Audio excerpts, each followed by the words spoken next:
Good evening and welcome to the April 20th Zoning Board of Appeals meeting. All present except for Raj, who is at another meeting, but will be here in time for the public hearing. So we're not going to be too concerned with that. Okay, first thing on the agenda, Mr. Ali. Okay. All right, Mr. Ali, back in January, one of the abutters on Stillwater was here at the meeting and was questioning about planting, okay? And basically, it's the planting, and I don't know if you have a copy of this or not, but it's the plantings that, I'll give you a copy so you can see what I'm talking about. We have a planting plan, yes. Yeah, it's, this planting's right Yes. up here where the thing, where that is. Yeah. Okay. All right, so sent you a couple of emails and I haven't heard anything, so I wanted to make sure that you come and talk to us because I'd like to know what is the status of the planting. Both the gentlemen are here. Yeah. And I want them to be assured that we didn't forget. We brought Mr. Ali to discuss, and so if you have any questions, this would be the time to ask. Okay, so first of all, have you started the playground yet? No, not yet. Okay, all right. So now I'm looking at 1, 2, 3, 4, 5, 6, 7, 8, 9, 10 trees? Yeah. Okay, when are we gonna plant those trees? It will be close to fall Why? because we had to do a lot of grading around that site. That's the area, stockpile area right now, I have it, which is safe. Because two buildings are up. Okay, The second building, they will be siding in a week and a half. The first building is almost sided. Then we start grading that one. All the material goes from there to there to there. And then we had to stabilize all the ground, okay, then do all the plantings. Usually it's good to plant in spring or fall, okay. so that otherwise it has to be maintained a lot. So usually we try to do it in spring. Since spring is not possible, I was thinking fall will be better. Okay, so if I understand it correctly, the building C, if everything goes in accordance with the plan, you're looking at moving tenants in September? Is that still Yes. viable? Yes. Okay, so when these folks move in September, will the playground and the plantings on the side of their building, will those be done? Partially. Partially, okay. All right, so, Because the way it is this area I have to clean it up. Exterior part I want to clean most of it up anyhow, but it will not be stabilized. I'll be working on it. If I tell you it will be 100%, then no, it will not be. okay, I understand, but I just want to make sure that when people are moving into that building C, that a good portion of the construction and the plantings and whatever else, the playground, are going to be, at least 75, 80, 90% done, Maybe 60%. 60%, okay. All right. You must remember, Chair, we were talking about initially the bank wanted to do one building and Right. one building. Okay. I was the one who didn't want to do it because it's going to be a big problem. Half of the things, the people moving, construction going on and everything. Okay, So I rather finish all my construction thing, most of the major work done, except planting till fall. all right. So here's what I'd like to see happen, okay? Is you're saying early fall, okay? I'd like you to come back or send us an email in August, let us know where you stand with the plantings, okay? Yeah. Because I want to make sure that the abutters have a chance to see what's going to be planted there and when, because this affects them. Yeah, this is Not as what- well as not as much as it does us, okay? This is the plan which was approved by ZBA. right. I'm going to follow it. This Okay. is my Bible. All right. Do either one of you gentlemen have any questions while Mr. Ali's here? Yeah, I got a question. State your name and address, please. Boylston, Stillwater Heights. Originally, before that whole hill was stripped clean, there was supposed to be a buffer zone there. Okay, How wide was that buffer zone? Are you talking about lot 3? The one that's behind the building or the one that's on the side of it? The one towards Stillwater Heights that we just talked about. Okay, do you know, Mr. Ali? Because I'm not sure, I'd have to go. It's a very less buffer there. To the lot line, it's very less buffer there.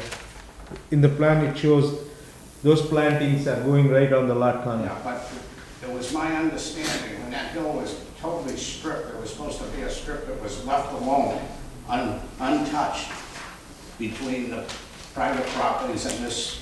Can you show me on the plan, it will be easier?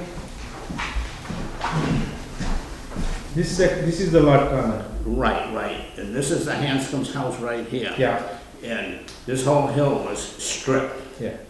But there was supposed to be, according to the rules, I think there was supposed to be a buffer zone left here that was supposed to be undisturbed. No. You see this lot corner? You see this lot corner? We are planting this thing because there was not buffer, we are building the buffer. We are putting this planting so that we have buffer. I understand what you're doing now. You're doing something to correct something that was stripped.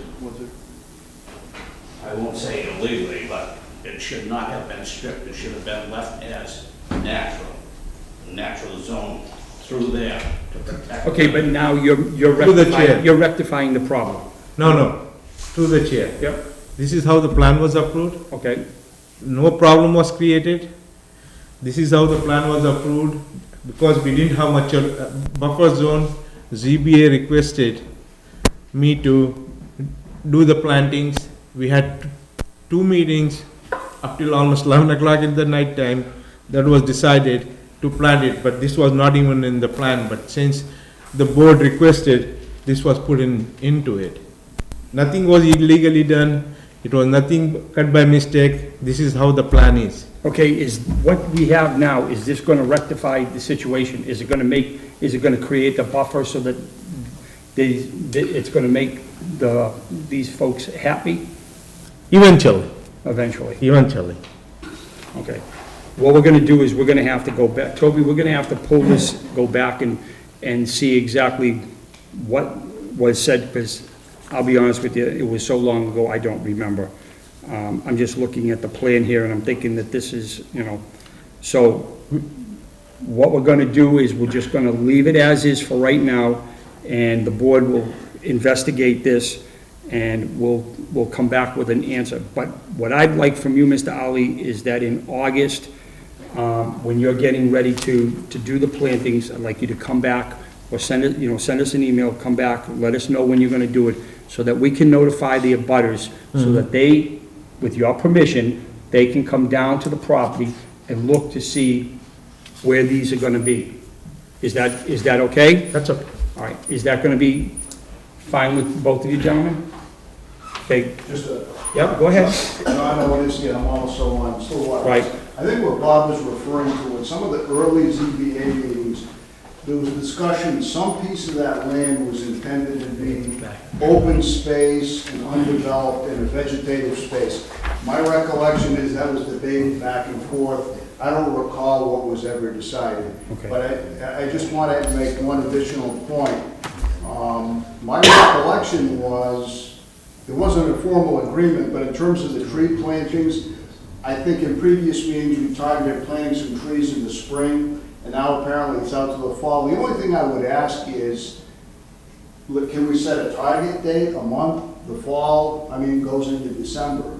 Is it reasonable to set, by this date, we're gonna have the trees in? Otherwise, deliverables have a way of slipping out, if you know what I mean. Mr. Ali, Before October. is it possible to have these plantings done Before by October. Halloween? October. October 31st, the Halloween? Yes. Okay, we'll shoot for Halloween. Is that gonna be satisfactory, gentlemen? Well, spring is better than fall. I understand that. Yeah, It's not possible, spring is not possible. Okay, and what we'll will do happen is, if I do it in the late spring, the summer may kill the trees. That's the reason. Through so the what chair. we'll do is, Mr. Ali will come back and let us know in August. When he's gonna do this, we will contact the abutters to let them know. Mr. Ali has already agreed that he would allow you to come onto the property to see where these are gonna be planted, and we'll go from there. And somebody from the, well, I don't know if the whole board will be there, but I know I'll be there, and hopefully maybe a couple of other people from the board will be there, and we'll get this all taken care of, okay? Is that satisfactory? Okay. All right, I just wanted to make sure that, you know, we're not forgetting, okay? I know you came before me, and came before the board in January, you asked a question, we reached out, now the fine weather is here, we need to find out what's actually going on. That's why I put it on the agenda. I was hoping that both you gentlemen would be here tonight, and I just wanted to make sure that you know that we don't forget, okay? All right. One last thing, did you have a question? No. Oh, one last thing, Mr. Ali, okay? We did get the approval for the local preference, okay, from MHP, okay? What I'd like from you, and you already said that you were gonna do this, but I don't know if you forgot or whatever, but we need some pamphlets on the 1-bedroom, the 2-bedroom, and the 3-bedroom, okay? As soon as you can get those to us, because we need to start, I think you're doing your lottery in June?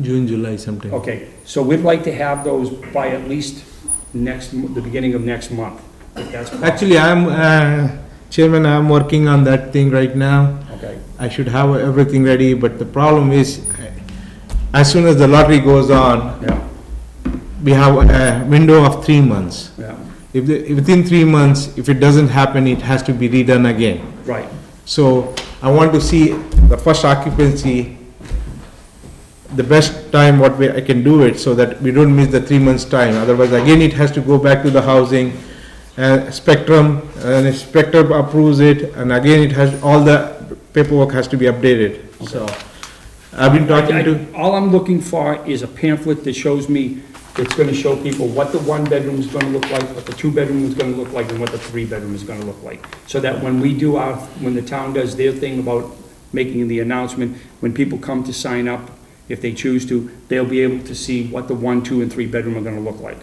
I had talked to my consultant already. They are going to have a formal meeting at the town hall, if ZBA wants it, meet all the people here, explain all the plans, how it works and everything. We'll have a couple of Do discussions you have like a that. date set for that? I think she's working on it. It will be sometime in June.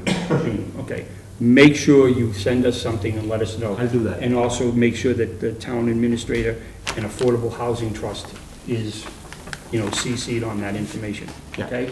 Because we're all in this together, all right? Okay. Anything else from you two gentlemen? We're pretty much happy with what we just discussed? Okay, and like I said, we'll keep you informed of what's going on. Anything else, Mr. Ali?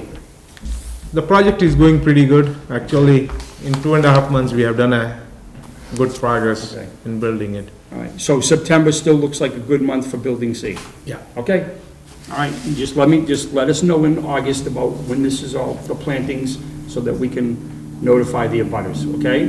Okay. If I don't hear from you, I'm gonna send you an email, No. okay? All right, Thank you. all right, thank you. Thank you. Thank you. Okay, let's go to the minutes. We got 1 minute. Did everybody get a chance to look at the minutes Yes. from March 16th? Any corrections? Raj? No. No? No. Charlie, any corrections? Nope. Okay, I'll entertain a motion to approve the minutes of March 16th, 2017. So moved. Do I hear a second? Second. Okay, Who seconded? I second. okay, all right, hearing no other discussions, all in favor of approving the minutes for March 16, 2017, say aye. Aye. Okay, and Toby has a fresh copy, so Raj, before you leave tonight, if you can sign that copy so that she can get it to town council. Okay, 7:15. Just before we start, it looks like there's an exhibit there. Do we have an easel somewhere around here that we can grab? I thought we did. Toby, do we have one in our office? Is there an I easel think it somewhere? might be in that room that's downstairs. Unlocked. Do you want me to check? It's locked, and we don't have a key for it. Oh, I can, I can unlock it. Is there one in It's there? that I think plan that would be room. helpful. I don't know. I think Should be somebody underneath. once said that there is. Should be in the basement. Oh, in Is it on the basement? basement? Is it in the basement or is it in the planning room? The one that's next to the, Planning board room? yeah, I don't know. I okay. thought All it right. normally. We'll put it on a chair for right now. That's fine. If I'd known you were gonna, we would have had it. Sorry about that. Okay, all right. Now, okay, so now we're having 7:15 public hearing, okay? Notice of public hearing, zoning board of appeals, West Boylston, Massachusetts. The zoning board of appeals will hold a public hearing at the West Boylston Town Offices, 140 Worcester Street, West Boylston, Mass. on Thursday, April 20th, 2017, at 7:15 to act on the petition of Philip W. and Judith A. Chevalier for a special permit to reconfigure lot to accommodate existing dwelling and additional dwelling on the land shown as lots 1 and 2 on the plan filed herewithin at 250 Maple Street, West Boylston, Mass. Record title stands in the names of Philip W. and Judith A. Chevalier, 250 Maple Street, West Boylston, Mass. 01583. Copies of the petition are on file in the office of the town clerk, 140 Worcester Street. All interested parties are invited to attend the hearing. Okay, Mr. Chevalier, is everybody here that needs to be here? Okay, come on up. Okay, while Mr. Chevalier and his consultant are coming up, what we're gonna do is, we'll hear from the petitioner first. Once the petitioner has finished, if the board has any questions, the board will ask questions. Once the board is asked their questions, we'll open it up to the public. When we open it up to the public, what we ask is, if you have anything to comment on, please stand, state your name and your address, please loud enough so that Toby can hear it and write it down, okay? All right. Phil, how are you? Pretty good. Tonight I've got my counsel, Don O'Neill, who's very familiar with West Boylston. Okay. My wife, Judy, my daughter Renee, my son-in-law Joe, and their youngest, Scarlett. And that's who the house is for, right? Yes. And my house is getting very small. You must know all about that. Oh, yes. Yeah. It's Okay, getting a little- so, Okay, so, go ahead. yeah, my name is Don O'Neill, I'm a lawyer with an office at 10 Mechanic Street in Worcester, and I'm here on behalf of the Chevaliers this evening. And we're here seeking a special permit under section 4.2C. There's also some interplay along with section 4.1E, and I can get to that in a minute, because I did note that there was a letter from the planning board questioning some of the two sections and how they relate to one another. The application that we had filed with you did indicate and spell out the minimum lot width at the narrowest point of the lots between the street and either the house or the proposed house, as shown on the plans. And I think with respect to Lot 1 is proposed 100.15 feet of frontage, and its at narrowest point is 100 feet of frontage. I understand from the surveyor, actually, that point 1.5, which is I believe it's an inch or 2 inches tops, is a result of the angle of the lot where they hit the street. It's not a 90-degree angle. So it's by nature of, it's 100 feet, basically, by virtue of the way that the lot intersects with the street. You can't really make it 100 feet. And with rounding errors, I mean, that's one of the issues that you find with computers. You know, back in the old days, or maybe not that long ago, that would have been 100 feet, you know, if you weren't doing it with the CAD program. So in effect, that is a 100-foot lot, and that is the, I mean, certainly you could probably figure out how to make it 100 feet if you needed to shave off, you know, an inch or two. But the intent was for that to be 100 feet. The next lot, Lot 2, is roughly 107.85 feet at the street, and narrows down to 104.7 feet. So that's about 3-foot difference in that location. So basically what the bylaw provides is that, and the third lot would meet 120-foot frontage with 40,000 square feet. Both lots 1 and 2 exceed by some significant amount the minimum 40,000 square foot lot requirement. We've got roughly 55.5 for Lot 1 and 72.5 for Lot 2. So they're good-sized lots. Almost Lot 2 is not quite double, but not too far off from that. And lot 1 is about 150% of what would be required under the bylaw for 40,000 square feet.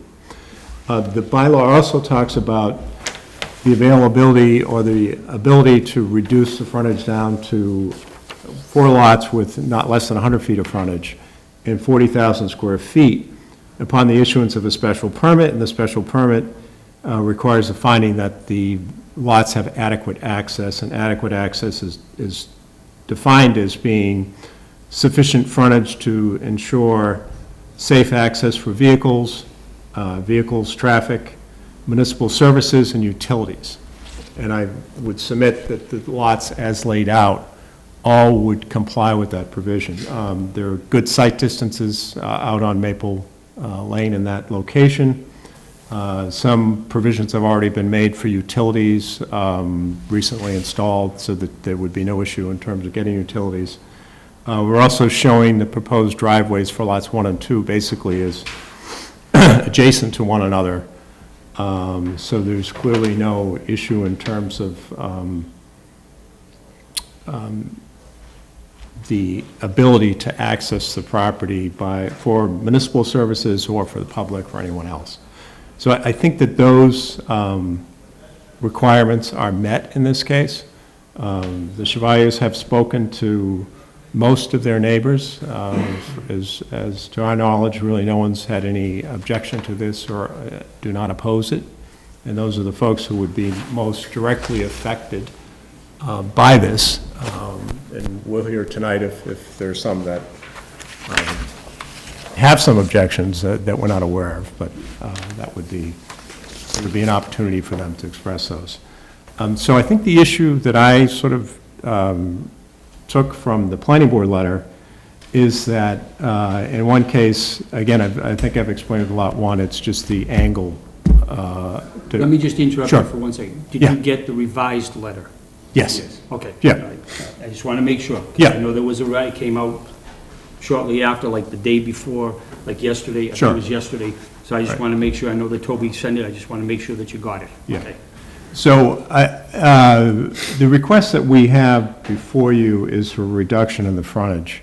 And I think the way around the issue raised by in the planning board letter is to approve the frontage for Lot 2 at 104.7, which is the narrowest width of the lot. And you could reduce the frontage requirement to that. So in effect, if we have 107.85, we've got excess frontage. And I would, even if it's only an inch or two for Lot 1, I would say that also by approving the frontage reduction, in that case to 100, that would solve the issue that was raised by the planning board. In effect, what the planning board is saying is that, as I read it, that the objection is that the frontage for Lot 2 is 107.85 feet, not 104.7. Now, the other way to deal with that issue would be to redraw the lot lines and shave off 3 feet and shave off 1 inch, and then you'd have a conforming provision. But I think the intent of the provision in the bylaw is that really that at its narrowest point that the lot not be less than 100 feet. I mean, it seems a little silly to say that if you can have 100 feet, but if you've got 107 feet, that's too much. And in fact, you have to get rid of some of it. And we could certainly do that by adding it to the third lot. But there was some effort that was put into these plans and to make a plan that made sense on the ground. If you look at all of the various boundaries, they're all parallel lines. And we were looking to have, sometimes you see, you can you can put an angle in, you can put a jog, you can do this. But I think the simpler solution is just to approve a frontage requirement which matches the narrowest point of the lot. And as I say, at no point do they go below 100 feet. And in both instances, actually widen further up to the point of the house so that there's additional room that's provided. And I think that is the solution, as I see, to the dilemma posed by the planning board letter.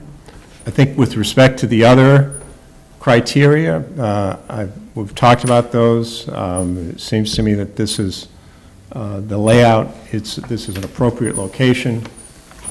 The requirements are, I would submit, are satisfied in terms of the access being provided. And so we would look for your approval. I don't know, Phil may want to add a little. I have a couple of things I'd like to add. Just if I could get up and I'll show on the plan, and I can see it. One of the things we tried to accomplish by dividing it, and Bob Smith, who I think most of you are familiar with, did the work for me. And we batted this around a number of different ways to make the most sense of how to make this work. The lot is parallel. If you look at the directional on the meets and bounds, you'll notice this number matches this number, so that they're the same, it matches this number. So all these lines are parallel. With regard to lot 3, same thing in this front end here, where it shows 120 feet wide, it actually is 120 feet wide all the way back to this point here, where this stone wall takes a little bit of a break. The other thing that we did that we thought was kind of a thing that kind of went with the spirit of the bylaw, in the spirit of the actual bylaw. We wanted to locate the house in the rear of this property up on the hill, not down next to Lucy's house over here. It didn't make any sense to put it next to each other. So in order to do that, we had to keep this 100 feet because my existing house, we left 11 feet, which, as you know, you need 10. We left 11 feet here, and we widened. At that point, we actually we were able to turn the line at 11 feet off the side of my garage and run it to a point. So now this lot becomes 120 feet wide, and we're in a position where we're going to locate this house actually in the 120-foot wide part of the lot. So if this lot was straight all the way through, I would still put the house there, but in order to get by here, we had to do it the way we did on this side. With regard to lot 3, what we tried to do there is we tried to make this lot a conforming lot by keeping everything parallel and so forth, and what it did is it pinched this one down. Now, as Don was saying, we could take this line here if we had to and slide it over so these are parallel. It doesn't really make any sense to do that. And what we were trying to do when we laid out the frontages is we knew we had to be 100 with this. We knew we had to be 120 at least with this. We couldn't go narrower. We didn't want this to be 102 or 105 and then narrow it down, because then it would kind of defeat the whole purpose of keeping it parallel. So we showed the actual width at its narrowest point on purpose so that if there's an approval, it's actually on the plan, and we weren't trying to deceive you to say that there was 107 all the way back, because obviously these two lines pinch in a little bit on the existing lot. That's kind of how we got to where we are on this. Obviously, this is all existing, so we had to work around that. It's a pretty substantial lot. The lot's about almost 500 feet deep. I do have letters that I'll submit from 3 of the neighbors, Timothy Lucy, who lives here, the Fays, who live over here, they're away, another neighbor who lives in the neighborhood in the back. I'll submit those to you for your letters of support. And I have extra copies if you need them.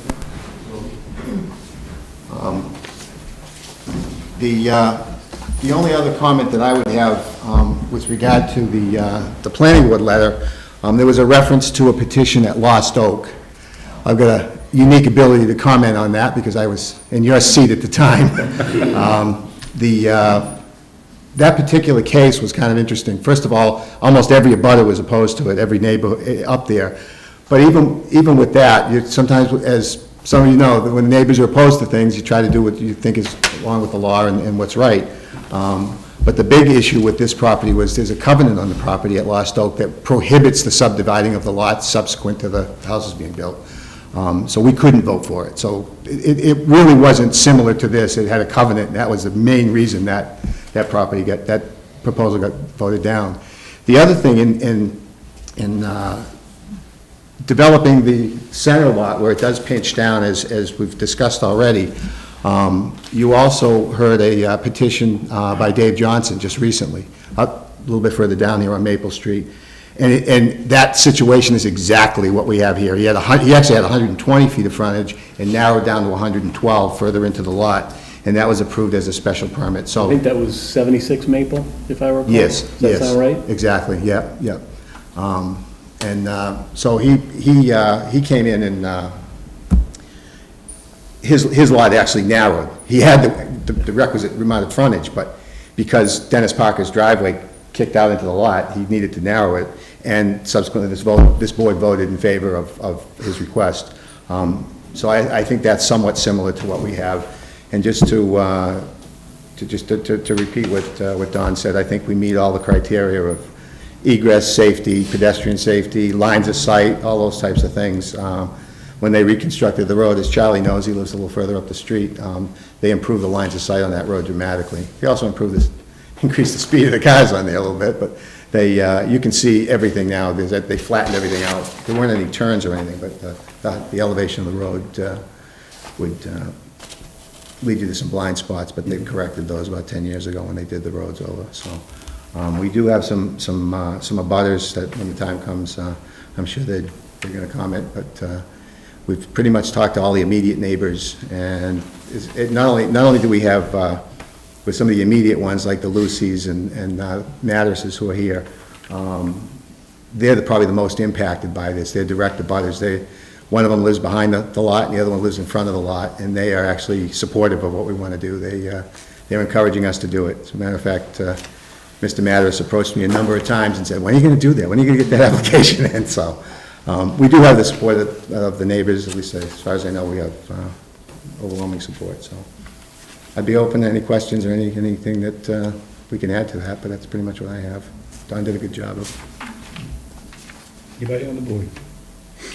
Yeah, I guess I'll start. So first off, in full disclosure, I am actually the chair of the planning board. So for this matter, and specifically with regard to this letter, I recused myself. I had nothing to do with this letter, nothing to do with the deliberation of the planning board itself. Okay. So for better or for worse, that's the situation there. And I can attest to that because I was at their meeting and he did recuse himself, so. It's on TV if you really want to check. At any rate, so again, just full disclosure there. I also, so with respect to, I think the two examples you brought up, I think both of them are spot on. So 22 Lost Oak, I also went back and read the minutes for that meeting, and I completely agree that the board's decision, according to the minutes anyways, seemed to really have nothing to do with the width of the lot issue as opposed to the frontage. So I would agree with you on that matter, and also the much more recent 76 Maple decision from this board seems to me to be much more on point than other decisions that had come before this board. So I think that's good diligence on your part. I agree with you on both accounts. As to the other issue that you raised, so let's focus on Lot 2 a little bit. So that's the one where the frontage that you're proposing is a little bit larger than the width as you get into the actual lot, correct? Yes. And again, to your point, the way I'm interpreting the bylaw is you are entitled to come to this board and ask for a reduced in minimum frontage down to, according to the bylaw, 100 feet. Now here, the minimum width, as you show in your plan, is 104.7 feet, which is above that minimum 100 feet. Makes perfect sense to me. And it doesn't make sense to me where, because you flare out, so you have an extra 3 feet of frontage, for example, in that lot, why you should be penalized for that, where if it were straight, 104.7, it would be fine. To me, that it doesn't make sense. So I read that width requirement in the bylaw as sort of standing and falling with whatever this board approves as the minimum frontage, so long as it doesn't go below 100 feet. That's how I'm reading things. That's just a little bit too, Chris, to elaborate on that. That section of the bylaw, that section E, Yeah. was actually put in there fend off hammerhead lots. That was part of there was a couple of other changes in the bylaw as well. Okay. And what it was set up for was, they didn't want somebody to take and run a lot 120 feet wide down to 50 and put like, say, 3 of them together, which Yeah. what prompted it was Malden Street, the left Okay. side of Malden Street. Okay. They had those big 7, 8, 9, 10 acre lots, and they ran one driveway down the center lot. And that's what, back in the day, Okay, I've been around too long, I was at all Okay. those meetings. that's interesting. But that's what prompted that. So that particular part of the bylaw doesn't preclude you from making a lot that gets narrower. What it precludes you from is putting the house in the back, in the narrower spot. That's what that part of the bylaw was put in for, was to keep the house so that you don't narrow down to 50 and then do a hammerhead lot in the back. That's the Okay. whole reason that's in there. Okay, So, great, thank you for Little that. history It's an lesson, but- education, I appreciate that. unfortunately, I think I have a lot of those. That's great. Others comments? Is there a reason for dividing these lots for the record? The 3 sitting behind me? Yeah, we're dividing it so that, we have plenty of land, we're blessed with a good-sized lot, and the only issue that we obviously have is the frontage issue, and I want to build a house for my daughter, and maybe someday for my son when he comes home. He's halfway around the world at the moment in Hong Kong, but someday hopefully he'll maybe want to move in, but we'll see. But at this point, we're looking to build my daughter a house. She's a teacher over in Hudson.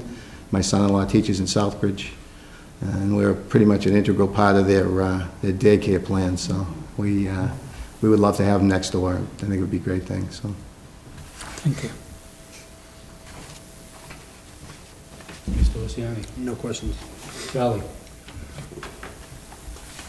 The way it's set up, it's very good, but this is gonna be family on one side. The other side, this lot number 3, you don't know what, you might give that to your son?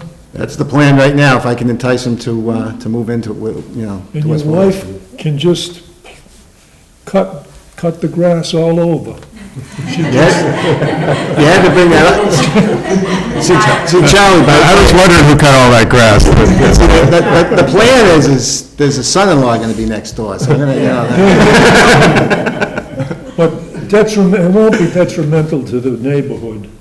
They're a little bit smaller, but it's a good use for the land. It's not a 40B project. It's house lots, and it will fit in very, very nicely. In fact, there's too much land there for them. if you want to give me a 4th lot, I'll draw it up. No. We're not having any more kids.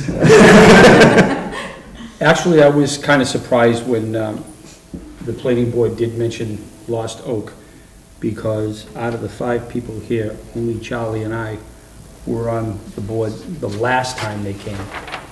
And that was the big issue, was the covenant. And I think there was their 3rd time before the board?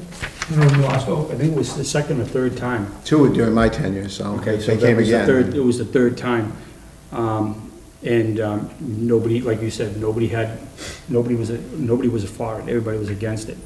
And we did some research and, found the covenant and basically, what you said, that's what it said in there. So I was kind of surprised when I first saw that, I'm like, what's he talking about, what are they talking about, Lost Oak? And then after thinking about it and then realizing, that I was on the board when they came the last time and what happened, now I understand, okay. The only, and I have to kind of agree and disagree with Chris because, and it talks specifically about 4.1E. The minimum lot width, which is the shortest distance between side lot lines, when measured anywhere between the lot frontage and the existing or proposed main building on the lot, shall not be less than the required minimum lot frontage. I had to sit down and think about that, and basically the way I understand that to read is that because the house is so far back, especially talking about Lot 2, because the house is so far back, that the 107.85 is still within the 100, the 100 feet. It's just that 104.7, which says that shall not be less than the required minimum lot frontage. And the way I understand it is that the width, the 104.7 has to either equal the frontage, or the frontage has to be decreased to meet the width.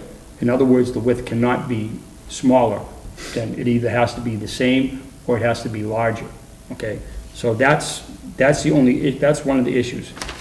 The one on lot 1, because it's .15, I'm really not gonna haggle about .15, because I'll be honest with you, I'm not a surveyor.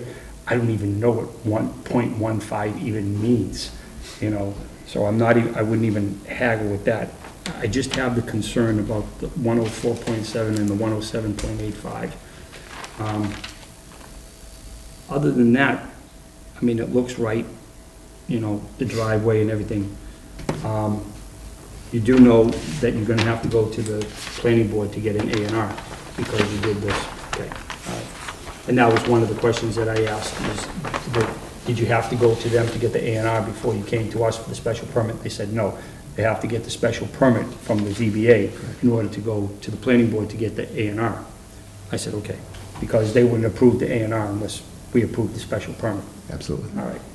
So, that's my only, that would be my only concern. I mean, am I gonna haggle? Like I said, I'm not gonna haggle over 1.15. Less than 3 inch, a little more than 3 inches. 3 feet? 3 feet, you know. Yeah, I could say, you know, move the lot line on lot 3 over 3 feet and make that 107.85, you know. It's gonna be up to everybody on the board and how they feel about it. I'm not gonna really haggle too much about it, you know, it seems okay, everything else looks fine. Now, lot 3, if supposing you're looking maybe to build later on, okay? So obviously the house is gonna be in the front. Yes. Because obviously it gets real narrow in the back, so anyway. We have no immediate plans to do anything Okay. with that. If we- Like I said, if we can, my son has got another year or so in Hong Kong. We're hoping that he finds something close by. I know my wife wants to, we have another granddaughter over there halfway around the world, so she would love to have. Yeah, well, the cousins should get together and be associated with one. I have pictures. Okay, anything else from the board? I do have just a couple more, Yep, go ahead. just a quick follow-up. So lot 1 and lot 2, as you stated, you show where the proposed driveways are planned. Yes. And they're sort of right next to each other, right? And it talked about in the package that one of the reasons why you're doing that is so essentially a one curb cut at the street.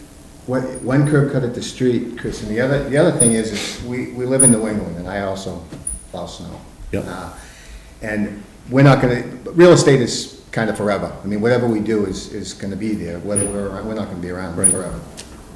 What I wanted to do is try to avoid any kind of conflicts with any one person owning one and one the other. You basically have, in effect, 2 driveways. Right. You plow to the right, they plow to the left, and Yep. if they don't get along with plowing and they want to do their own thing. And that was basically one of the reasons I set it up that way. We could have put 2 driveways in, which didn't make a lot of sense. Yep. And we could have put them as a common driveway on one lot or the other. Right. We just opted to keep them as like 0 lot line. There's no restriction on how close the driveway can be to the lot line. Yep. So by putting them together like that, I think it made the most sense. Yep. And then that way down the road, it gives some ability for people to maintain each side. Yep. That's And it looks like it on the plan, and I think you just confirmed it, so it's not a common driveway. Technically, Because no. under the bylaws, you would need a special permit from the planning board for that. All right, perfect, so that takes care of that. Just a couple other questions I had for you, and this has to do with, you set forth in your letter, I'm not sure who wrote the letter, but whoever did, great job, I thought it was really clear. So the factors in section 6.2 in the bylaw, a couple of those factors I wanted to at least touch on. So one had to do with sewage disposal, and I think you also mentioned in the letter that the street does have sewer.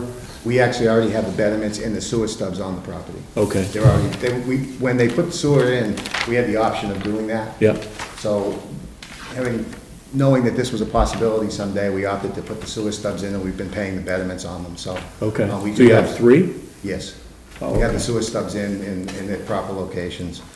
We also brought in, when they did some construction on the road, we brought in conduit under the road for the power. Yep, They ran the conduits under the road, and it's onto our property. So what the plan is to run the high voltage up to a transformer, which is very similar. I built the 2 houses across the street, Faye's and Tadeo's house, and we did the same thing. We ran one transformer down close to the houses, and then we branched off the electric on either side, and we plan to do the same thing. But we're already on this side of the street for that, so we've got that battle on. The only thing we don't have across the street yet is water or gas. okay, okay. Do those two. And then just with regard to wetlands anywhere nearby that you're aware of, nothing on the property? I mean, I know it's...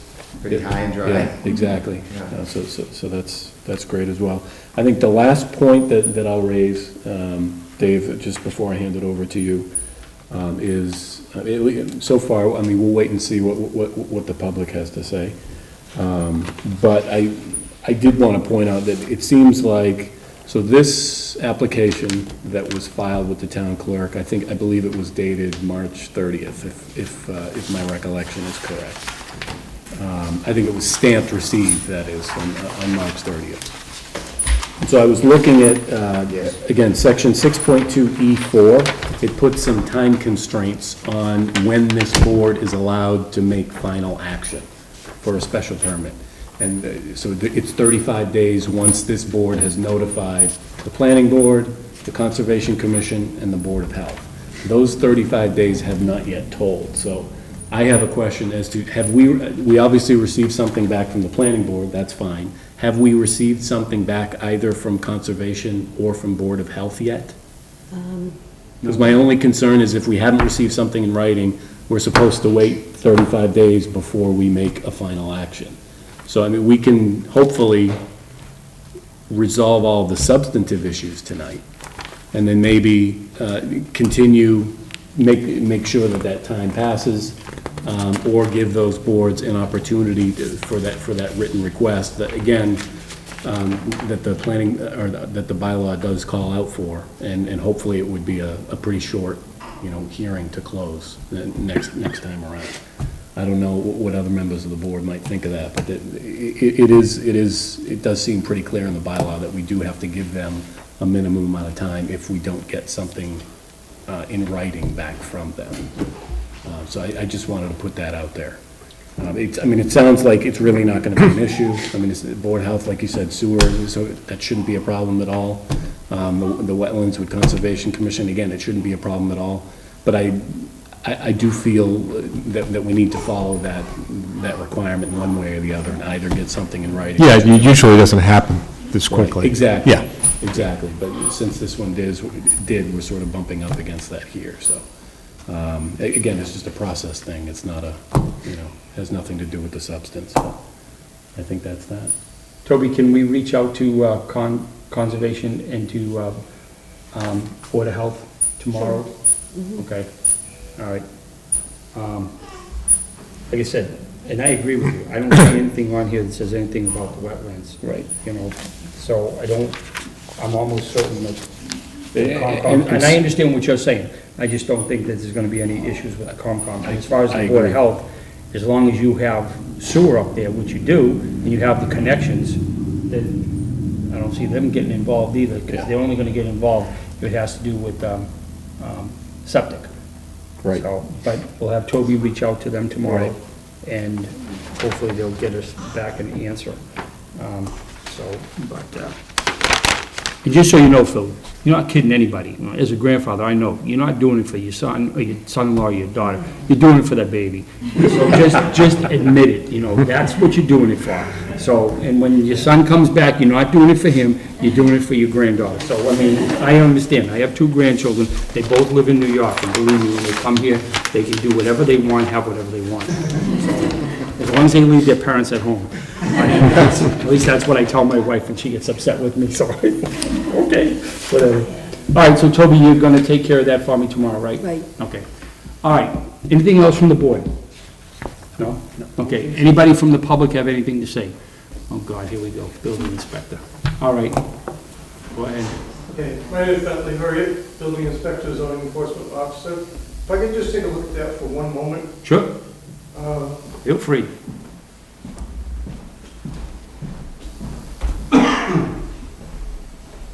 Where is the existing lot lines now for this lot, the second one? Existing? That's the entire perimeter, it's one big lot. Okay. Well, my big problem is, like you said on 76, they created less frontage for that property. That was a vacant lot. If these were 3 vacant lots, this would be fine. But you're taking a conforming lot now, and I'm not sure if it's appropriate for this board to take a conforming lot and make it a non-conforming lot, just to get extra lots in. If they just put one lot next to it, great, it meets the frontage, the existing can stay the same. But what they're asking is to take an existing conforming lot and making it non-conforming. I'm just not sure on my end if that's appropriate. Yeah, I mean, That's all I have. the way I understand that is that it's non-conforming in the sense that it doesn't meet the hard numbers that are in the schedule of dimensions. However, the bylaw does give this board the authority to reduce that frontage and thereby the width as well down to 100. If we were to grant that special permit would make these thus conforming lots. Not to the letter of the bylaw, but according to our language in the special permit. And that we have that authority under 42C. That's my understanding of the situation. I don't know if you... Yeah, I would agree. I mean, otherwise you would almost never use this provision if it were only for new lots. And new lots, it's really designed, I think, for exactly this type of a situation. And if you set the minimum frontage becomes whatever it is you say it is, down to 100 feet. And in the special circumstances, such as those presented here, you can do that. If this had horrible visibility, or there was bad access, or, topography issues and things like that, you could, deny it. But I don't feel that, there's nothing in there that says that this doesn't apply to existing developed lots. So it would conform by function of, 4.2C and a granted special permit. Right, and if we're reducing the frontage, as long as we get the approval from you, it can be reduced down to 100 feet, basically. So, but any change that you make at all to the frontage would be a reduction above what it is. That's how I understand it. I don't know what others in the board think. I don't. Does that strike you as reasonable?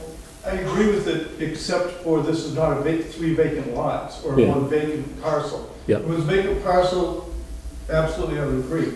My only concern is because you're taking a conforming lot and making it non-conforming. Yeah. So you could get more lots out of it. Yeah. That's just my opinion. Yeah. I mean, the other alternative, I suppose, would be keeping 120 feet of frontage in Lot 2, but then having Lot 3 be non-conforming, but it's vacant. So to your point, I guess that's one way of addressing your concern. However, I don't know, I'm not sure that we need to go there. Because he still has to go to... Because either way, there's going to be 2 lots with frontage less than 120 and 1 lot with frontage of 120, no matter how you slice it. Right. You sort of end up at the same place. And I think in terms of the requirements for the special permit, the other factors that come into play, the lot layout, configuration, the way that they're designed, all of that is basically to come up with the best possible split with these lots that's rational. Yep. And so to say that, make the house lot 120, make the other one 100, when the house lot has, it's got 77,000 square feet, so it doesn't really need to be any bigger than it is. Again, I would say that there's nothing really specific in the bylaw which limits it to only to vacant lots. So I would disagree with that. I would say, I think going back to avoid a potential issue if it be between the lot width and the frontage, is just that if you were to vote to approve this, that you approve the frontage down to the minimum width, so that there is no difference between, so it's the 104.7 versus the 1.7. So in effect, what you do is set that as the minimum, and in the case of Lot 2, we've actually got 3 feet more than the minimum. Yeah. But there's never an issue with minimum's the minimum, the additional frontage, just so there wouldn't be that question about the difference between the width and the frontage. I think that's the way around that. Mr. Herget, would it have made any difference if each lot had the 120 feet of frontage? Would that make it any different, what Mr. Chevalier is trying to do? I mean, is it the concern that you're saying non-conforming, is it because 2 of the lots are gonna be below 120 feet?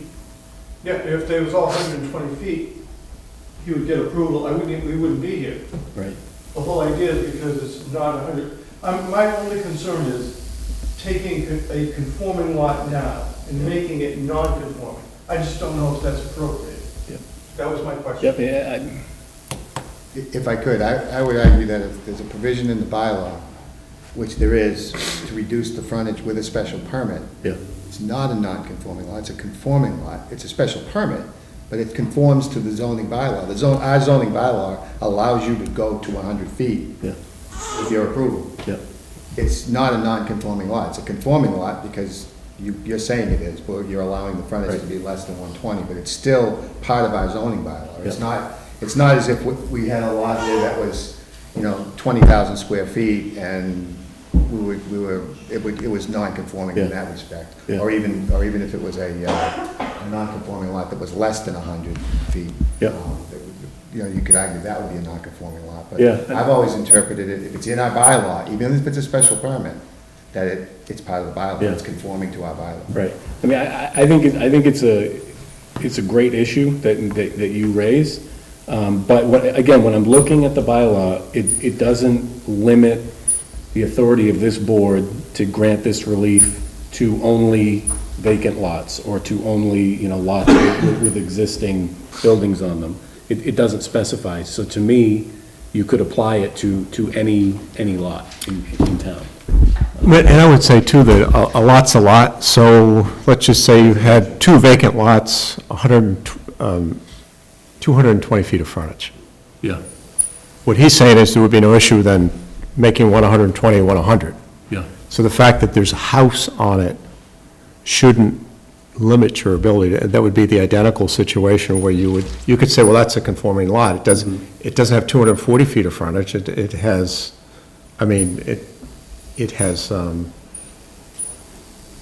220, Yeah. not 240.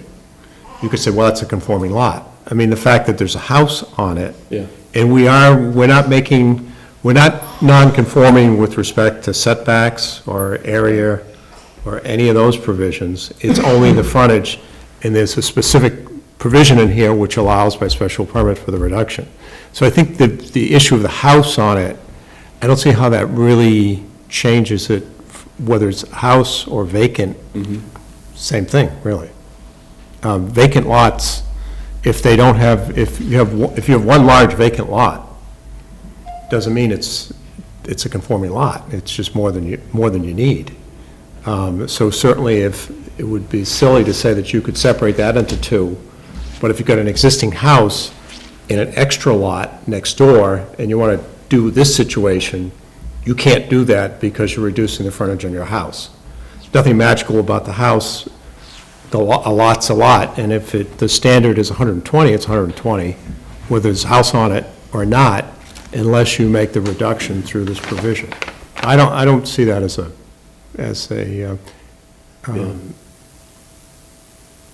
something which would prevent you from doing this. Yeah, again, I'm just looking at the language in it. I don't see a basis to distinguish It doesn't say it. between vacant It and, doesn't say it. Yeah. There's nothing that distinguishes, it just says a residential lot. right, And besides that, he still has to go to the planning board to get an A and R, right. you know, which is subdividing. Yeah. All he's here is to show that he is subdividing it and that he's asking for a special permit because it's less than 120, but it's more than 100. Yeah. And that's all we can do. It doesn't, you know, even if he, you know, no matter what, as long as the frontage on each of those lots is more than 100 feet and has the 40,000 square feet, then, you know, I don't see, like you said, I don't see anything in the provision either. I mean, I understand what the building inspector is saying, but unless the bylaw was more specific and said, well, this only applies to vacant lots, you know, if somebody has 10 acres of land and wants to, you know, subdivide that into however many lots and only have 115 feet of frontage, but they have the 40,000 square feet, then that's really, you know, especially if there's a house in there, you know, on the main, you know, it's in the middle of the lot, and they want to take the lots on either side and divide those up. It doesn't really say anything in the bylaw, so I don't know if that's something that The building inspector may have some reference. Do you have any reference on that? So regarding the empty lot and a lot with the house? What was the question, I'm sorry? You have mentioned, you know, if it is an empty lot, If it was just a vacant piece of land, yeah, then I wouldn't have questioned it. I'm just questioning the appropriateness of taking a conforming lot and making it non-conforming just to make more lots within that property. does our bylaw prohibit that? That's why I'm asking you. okay, because there's nothing that shows us that. Okay. That's the issue. I mean, if the bylaw, if 4.2C said in there that you could only do this with vacant lots, in other words, you could take a vacant lot and subdivide it as long as you have no less than 100 feet, you know, up to 120 feet, then that would be different. It doesn't. It just says for reduction of the minimum residential lot frontage. It doesn't say anything about whether it has to have a house on it or it doesn't have a house on it. So, like I said, he does meet the requirements on both ends, okay? And so, I mean, I don't see why there's gonna be any, why we shouldn't be able to approve it. Anything else from anybody else in the public? You need to close the, Wait, is one of those gentlemen? open up to the public? Yeah, it's already did. Yes, Hi, Mike Robinson, Peachtree Street. I'm sorry, what was that again? Mike Robinson, Okay. just all access is from Maple Street. Yes. And if the third lot is in, the third driveway? No, it actually, if you look at the plan, there's two together, that, I guess you could say it's a third, but they're two together, so it's in effect one. And then there'd be a potential driveway on the far lot, but that would be closer to the street that way. So, and you guys will still be able to cut through. anybody We just don't else? want any traffic coming through. If anything, if you don't mind, if anything I've learned, when the house got built in the back, on Yorktown, we used to, because we've been there quite a few years, we used to get, it was like a freeway in there with the kids from Bunker Hill coming through.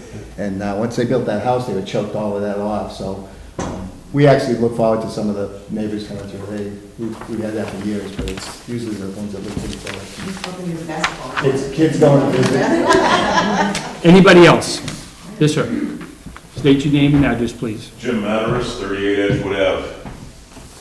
As a neighbor of Phil and Judy's and a direct abutter to their property, we look out over the field all the time. We have a big picture window, we see the sun coming up, we see the moon coming up. And we more than welcome what Phil's gonna do there. They'll have an absolutely beautiful view of the moon and the sun coming up. And I'm sure that it either will come over the top of the house or the side of the house in the wintertime, and we'll be able to see it, but we're 100% supportive of it. So it's not gonna block your view? Yeah. It may, it's year, but that's quite all right. Oh, that's Everybody's okay. got to enjoy it. As long as it's okay. We're good. All right, anybody else? Yes, sir. John DiDio, 245 Maple Street, the stone house directly across from Phil, which he built incidentally. We have absolutely no objection to the proposal. Okay. Yes, sir.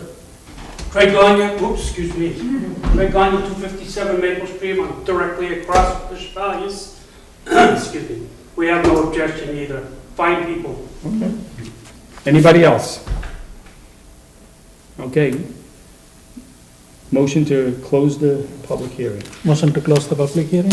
Okay. Do I have a second? Second. Okay. All in favor? Aye. Aye. Okay. All right, now. Hang on a second. Oh. Let's reopen. Just because I want to, we want to consider continuing it, so that if we get a letter from one of the other two boards, Okay. that we can include it in the record. Okay. For this. All right, so let's, I don't know, again, Yes. I apologize, I'd love to be able to close this tonight. I think it seems like it's fairly straightforward, but I want to make sure, and again, not that there's anybody who's going to appeal this, but I'd hate to leave a possible ground for an appeal there for someone. So, I don't know, that would be. Makes sense. My, okay, so let's make a it should motion. be a quick Okay, so let's thing make a next motion week, I would to think. overturn the last motion. Motion I'm to not doing it. rescind, or motion to reopen the public hearing, how's that? And do I have a second? Second. Wait a minute, we're not gonna make a decision right now? No, because we have to hear from the Board of Health. Why can't we make a decision, and if they have any objection, we will come back, but otherwise, we're just slowing the process down. I agree with you, and I'm sympathetic. Unfortunately, the bylaw says we have to give those boards 35 days before we can make a final decision on this. And there's no real wiggle room there in the language, unfortunately. I agree with you. I wish we could, but I don't think we can. Okay. All right, so we have a motion, I have a second. All in favor? Aye. Okay, so now what do you want to do? Motion to continue the public hearing to our next meeting, Which is May May I 18th? think 18th, yeah. May 18th. May It's at the town 18th meeting. at 7:15. Yep. Okay, I have a motion. Do I hear a second? Second. Okay, all in favor, say aye. Aye. Okay, so we will send an email out to the COMCOM and to the Board of Health. As soon as they respond, Toby will be more than happy to send you the response, whatever they send to us, and we'll see you here on May 18th at 7:15. And if there's no objections, then it should be quick and painless. Okay, Thank you. Thank you. Thank you for your patience.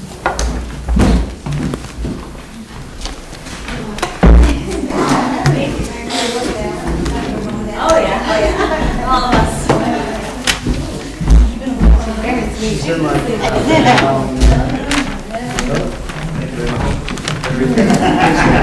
Thank you. I'm sorry we couldn't close. That's a bad sir. Thanks, Phil.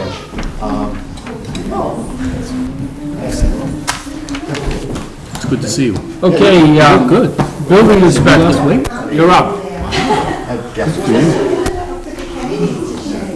Mr. Dave, About 50 to go. Still? Okay, that's good for you, man. Cool. these Good prints, luck with the family. this size, Yeah. the requirement, he has to send these, but when we get one of these prints, as this, I can't read them at all. Okay, but that's for 92 North Main Street, that's as big as we could make it. without taking it to Staples or something and paying for No, it. so they don't need a permit there from them. We have to give them an opportunity to remember this one feedback to inform our decision. Yeah, we're looking. Okay, if everybody is, could we please take it out, because we still have more business to discuss? Thank you. All right, building inspector. Should I sign it?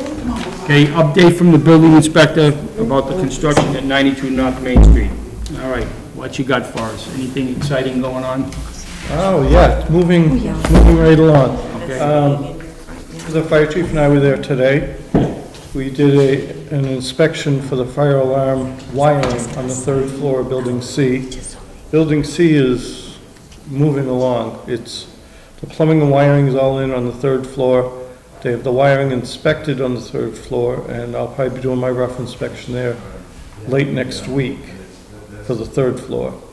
The building is obviously all framed and mostly wired, and the roof is on, the siding's almost all on. Building B they're roofing it now. It's all framed. They're roofing it now. So as soon as they get the roofing and siding done, they'll be working on the inside, doing the partitions and plumbing and wiring. Building A is the foundation. The foundation is in, and they're expecting to start framing on that one next week, he told me. And now, on building B, the fire-resistant plywood that's supposed to be on the roof, that's been taken care of? Yes. Okay, and you have seen that? Yes. Because that's the issue that we had in building C. Yeah, and that was And that was rectified? immediately. Okay, all right, I just want to make sure. Yep. All right. Mr. Ali said that September still looks like, from what you can see, does September still seem like a go for them to open yeah. building C? Yes. Okay. And now B, they're framing? Framing, well, the outside structure is all done. Okay. They're roofing it now. Roofing it now. They'll be doing interior partitions, or they might be done. I didn't go in that one All right. And then today. A is just the foundation's been done? Yep. And they're gonna start framing next week? Yes. Okay. Any other issues? Nope, Okay. Nothing that you've seen that we might have to call VHB? absolutely not. Okay, all right. Anybody else, anybody have any questions? So the building C is how many units, 38? It's on the plan. 38, That's of 1 bedroom and 2 bedrooms? yes. Building B. And building B is all 2 bedrooms, and then building A is 1, 2, and 3? I believe. Yeah. Building 3 is, okay, 80 units in total. Okay. But the project is going really fast. He's got approximately 60 men working there each day. And with the weather being what it is, they should be able to move right along. But fast in a good way. Yeah. Right. But I mean, there should be nothing slowing them down. Usually, if anything slows them down, it's either materials not being there, or lack of materials, or the weather. But so far, we've had, decent weather. Hopefully, we're not gonna have any more snow or anything, so they should be able to just plug right through this. Any other concerns? Yes. Oh, go ahead. When they plant the plantings that go around that building, it looks like they're gonna plant them on the top of a bunch of ledge. Is there any way that they're gonna do this so that the trees will grow? Can you guarantee these trees and the plantings to take off? Well, they're going to have to bring in some base soil, then the loam topsoil before because you're right, you can't plant on rocks or ledge. So yes, they will be bringing in topsoil, then loam, and then planting the trees. You will put some loam down. Yes. Do they have washer and dryers in all the units? Yes. That's what you were talking last time. Yeah, they're stackable units. And No issue with that. Oh, wait a minute, are they still stackables? No, they're not stackable, I thought they were. They're side by side? Yes. Okay. All the units? I'm not sure about all of them. C building is all side by side. Right. What about A and B? They're gonna have wash and dryers in each unit. Oh, yes. It's just that we're not sure whether they're gonna be stackable or side by Yeah, I side. don't recall. All right, So it's central heat and air conditioning? they have air conditioning. Yes, central heat and air, all electric. Wow. So luxury apartments, right? But they get, there's something that compensates for that, I think. Somebody said something about the electric, especially when it comes to the local preference, but anyways, it's irregardless. Well, the new electric heat and AC units, they're putting them everywhere. There's the mini split systems that will do both heat and air conditioning. That's the type of unit they're gonna be using there, and they're very efficient. And cost effective. Is there any solar panels? Not at this time. Be a good location, but Yeah. lots of roof area. Okay, anybody have anything else for the building inspector? Okay, I guess that's it. You can have a wonderful weekend. Okay, thank you. All right. Thank you. Thank you Okay, for on, coming in. just so the board knows. Thank you for coming in. You're welcome. For their information, we did get approval for the local preference for 70%, which is 14 units. We just... Altogether. 14. Because we have 20 units that are affordable, we get 70% of that. So that's 14 of them, okay? So we did get that. Right now, town administrator, I talked So to her. not all the 14 in building C, right? No, It's all they're gonna be all- scattered around in each building, There's a specific number in each building. Okay, the, town administrator is sent out an email to, MHP to see if we're gonna get a formal letter, and hopefully we are gonna get one of those.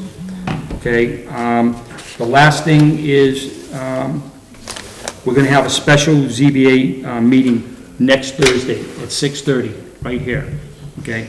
And that's, town council and town administrator will be here. We will be going to talk about litigation for, the Brossi situation, okay? So I'm hoping that everybody can be here for that meeting. It's very important. If you have any questions, write them down and bring them to the meeting, okay? Toby, anything else, any other miscellaneous mail or paperwork that needs to be signed? No, I don't have anything with me. Did we have to sign anything that we're continuing a public hearing, or no? More than No. No, Not to, okay. not until we vote on Yeah. the petition. What time was that meeting next week? 6:30. Next week, it's at 6:30? Yeah. 6:30? Okay. Charlie, did you know about that?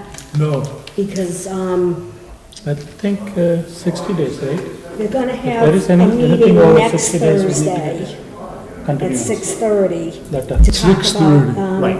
If to it's- talk if it's about open, that, If it's not. that Prospect Street thing. Yeah, on where they're April going to 27th. court. So, yeah, next Thursday at 6:30. Anything else? You got that, you got the minutes? Yeah, I've got So that minutes Raj can here sign them? to Okay, sign. all right. And I guess that's there. Anybody else have anything that they want to talk, anything that they need to bring up, anything important? Okay. Just a reminder that town meeting is on the 15th, and the senior center, they're going to have public hearings, or public information, starting Tuesday at the, first one is Tuesday at the senior center at 3 o'clock. So if you have a chance to make one of those meetings, please go and listen to what they have to say. Okay? All right, if there's nothing else. I'm sorry. Just about this light department. Oh, yeah. I passed it out to everybody, but it's a potential. All right, I did.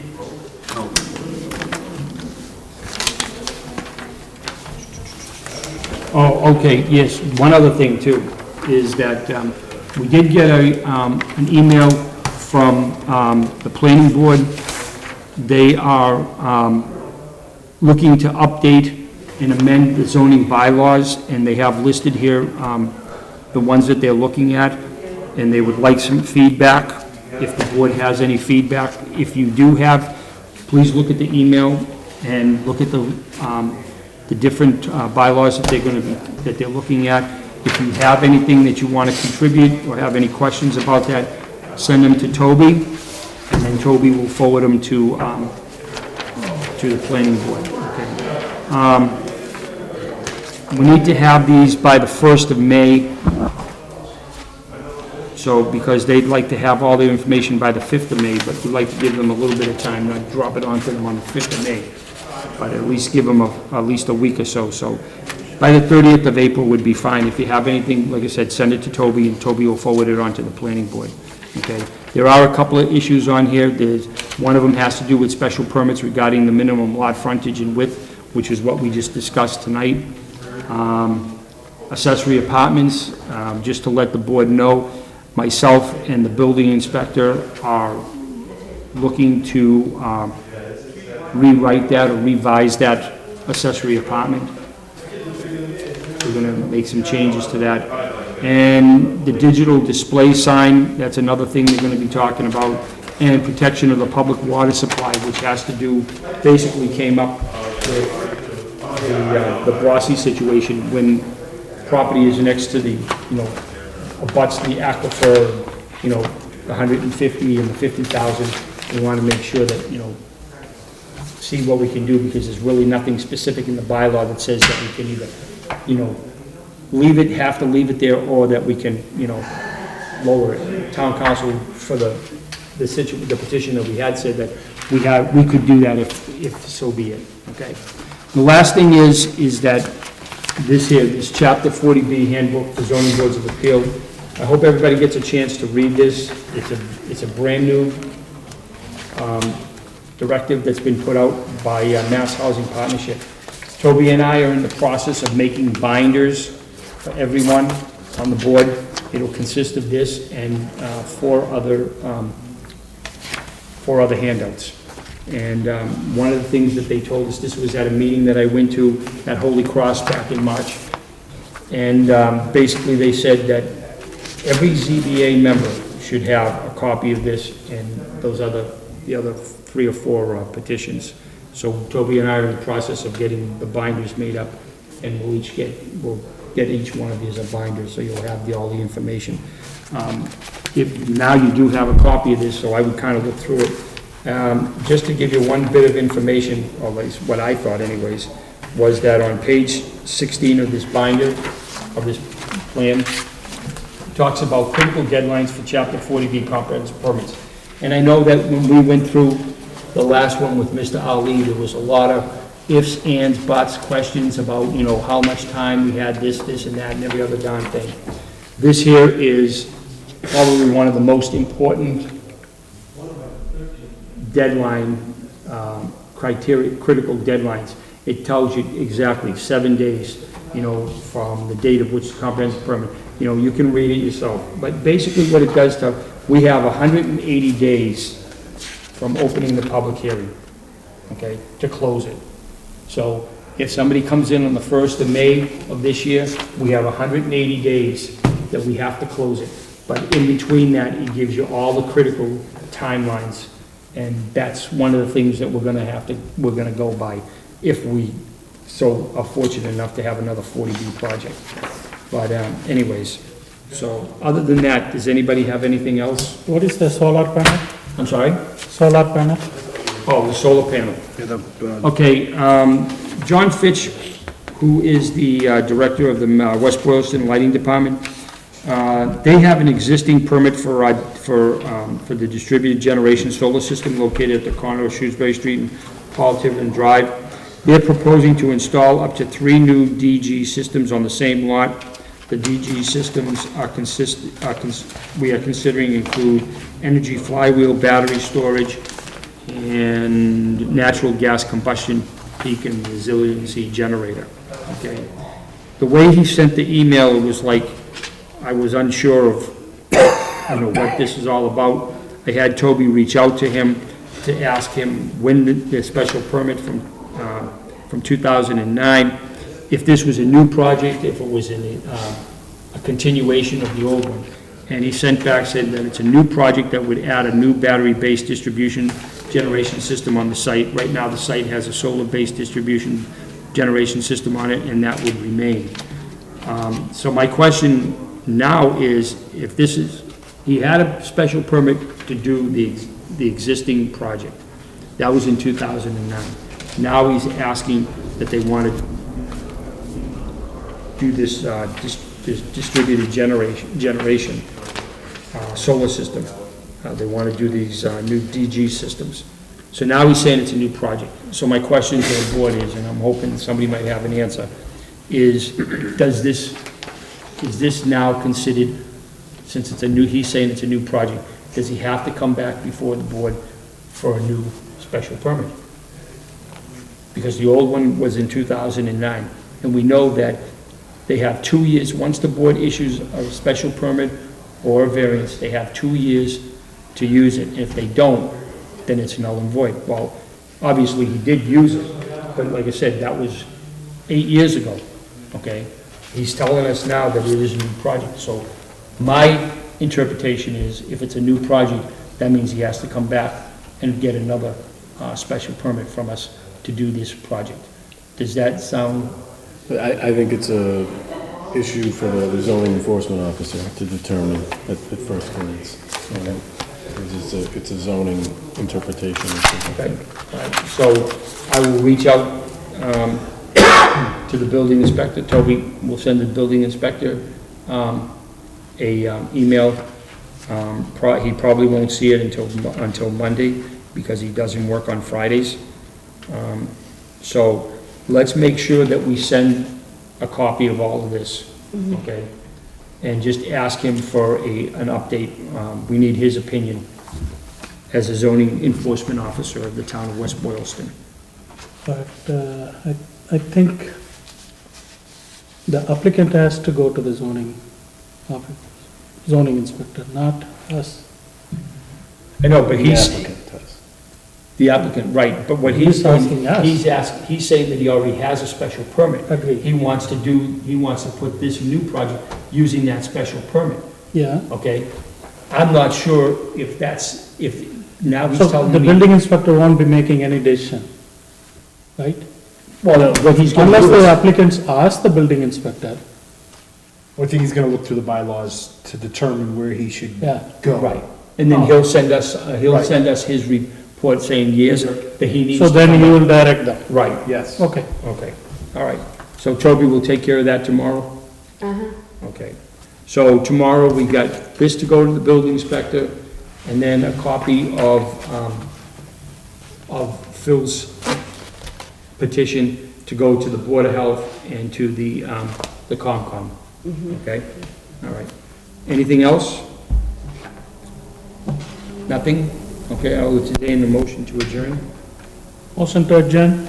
Okay, have a motion, second? Second. Okay. All in favor? Aye. Aye.